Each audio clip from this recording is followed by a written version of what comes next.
Birisi menimden yigitlarmi yig'lamdi deb so'radi. Men endi yig'lamaydi desam tehe, yig'laydi desam tehe. Şunu bu haqdagi savolimizni yanada talantli naqshchilarimizdan Tosh Muhammad Botir apandimning ijrosidagi bu naqshni qoldirib qo'ysak marhamat.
Taşları sümbüller yığılsın eyli,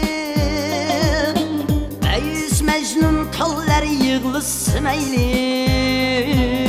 Sigit yığılamasın dostlar dünyada, Meyus Mecnun talları yığılsın eyli. Sigit yığılamasın dostlar dünyada,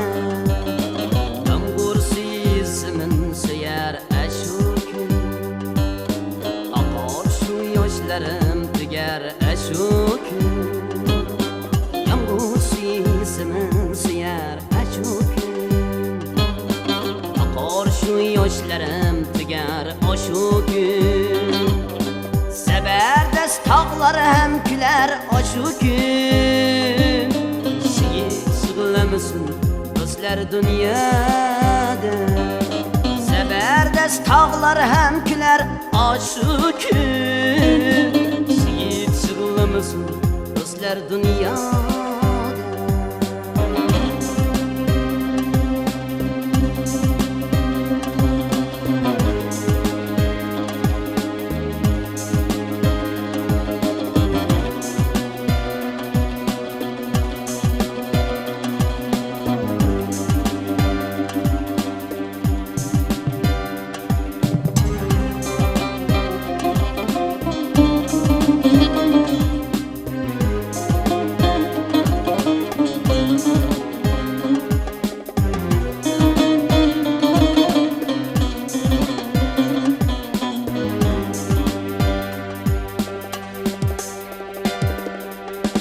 Yigitning ko'zini nam qilma haya, Aşqon arsini ham kam qilma haya.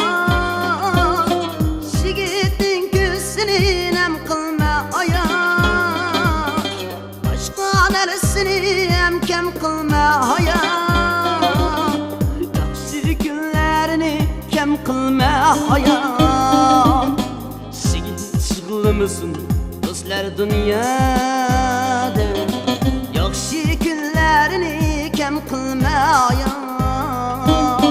Yigit yig'lamasin dostlar dünyada, bir so'zni oqtirib yurardim doim. Shu so'zni topdim yemayman vohim, bir so'zni oqtirib yurardim doim. Tapdım yemayman ahim, olmasın deseniz kıyamet kayın. Yigit yig'lamasin dostlar dünyada, olmasın deseniz kıyamet kayın.